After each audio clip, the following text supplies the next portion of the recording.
Israel first, to the Yahudi first, then to the Gentiles.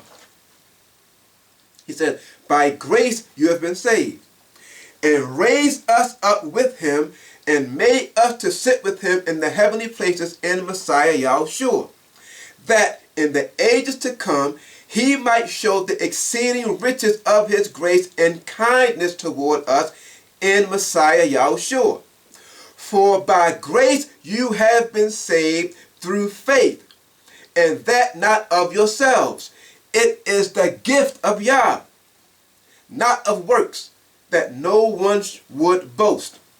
For we are his workmanship, created in Messiah Yahushua for good works, which Yah prepared before that we would walk in them. When he's talking about we, he's talking about Israel. He's talking about Israel. But now he's getting ready to talk. He's talking about Israel. He's explaining to these Gentiles, to these Ephesians here, what it is that Israel was called to do. And of course, initiated by Messiah Yahushua. Now, verse 11. Listen to what he says now. Therefore, remember that once you, the Gentiles in the flesh. When he says the Gentiles in the flesh, you know what that means? You come from a nation other than Israel. They're not Israelites who lost their identity. They are people from other nations other than Israel. Okay? He says, who are called uncircumcision by that which is called circumcision in the flesh made by hands. That you were at that time separate from the Messiah, alienated from the commonwealth of Israel, and strangers from the covenants of the promise, having no hope, and without mighty one in the world. But now in Messiah Yahushua, you who once were far off are made near in the blood of Messiah. For he is our peace, who made both one. Now I'm going to interject something here. In Numbers, Midbar chapter 15, verses 1 and 2, it says, Yahweh spoke to Mosheh, saying, speak to the sons of Israel and tell them. You drop down to verse 15. Listen to what he said. For the assembly, there shall be one statute for you and for the stranger who lives as a foreigner, a statute forever throughout your generations. As you are, so shall the foreigner be before Yahweh. One law and one ordinance shall be for you and for the stranger who lives as a foreigner with you. In other words, it was always our intent to include the other nations as long as they grasp onto that covenant. Let's go back to Ephesians chapter 2, pick it up in verse 14. He said, for he is our peace, who made both one, and broke down the middle wall of partition, having abolished in his flesh the hostility, the law of commandments contained in ordinances. This is not the Torah. This is not saying we don't have to keep the commandment. This is talking about what Israel legislated. Okay?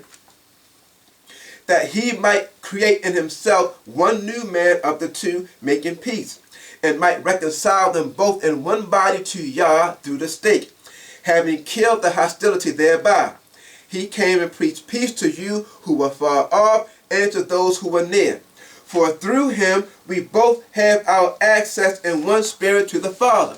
So then, you are no longer strangers and foreigners, but you are fellow citizens with the saints and of the household of Yah, being built on the foundation of the apostles and prophets, Messiah Yahushua himself being the chief cornerstone, in whom the whole building fitted together grows into a holy temple in Adonai, in whom you also are built together for a habitation of Yah in the Spirit. So not only does he use the father-child analogy or the husband-wife analogy, he also used the builder and building analogy.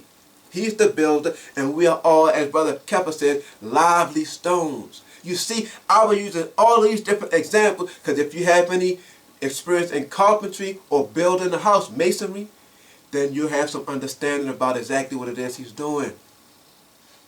I got this message here, but you're down here. I got to give this message to you on this level, and once you get that, what it says at face value, then I can start bringing you up here to where I am. That's how this word is supposed to work.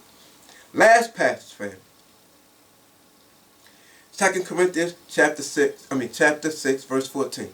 And I'm done. It says, don't be unequally yoked with unbelievers, for what fellowship have righteousness and iniquity, or what fellowship has light with darkness? What agreement has Messiah with Belial, or what portion has a believer with an unbeliever? What agreement has a temple of Yah with idols? For you are a temple of the living mighty one. Even as mighty one said, I will dwell in them and walk in them, and I will be their mighty one, and they will be my people. So now he's connecting it to the covenant, right? Therefore, come out from among them and be separate. Come out from among them and be separate, says Adonai. Touch no unclean thing, I will receive you. I will be to you a father, you will be to me sons and daughters, says Adonai Shaddai. The adoption. Prayerfully, those who have been following along, those who have been listening, have gotten something from these teachings. I pray that Abba opens your heart and your mind so that you have ears to hear and eyes to see, and willingness to receive, not what I say, because as always, never take my word for it, but with sincerity and with humility, you pray and you seek the truth from Abba yourself. Okay, and I want to end with that. Hallelujah. Beshem. Yahushua HaMashiach. Hallelujah. Abba, I want to give praise, glory, and honor to your name for the blessing and the privilege to stand before your people in your stead to minister your word. I pray that the words that have come forth do not fall upon deaf ears, but that you engrave them upon their hearts and upon their minds. That it be a light shining in darkness, preparing each and every one of us to become pillars to uphold your word, to become warriors to defend your word. Abba, I ask that your grace and your mercy be extended to us all, that you forgive us all for the multitude of iniquity that we commit against you. And I ask for strength by your Spirit to be obedient to your voice and to be submissive to your will. Abba, when we go astray to the right or to the left, through your loving kindness, bring forth your chastisement and correct us, that we may return to you and continue in your word as your students, that we may know your truth, that your truth may set us free. Beshem Yahushua HaMashiach. Hallelujah. Amen.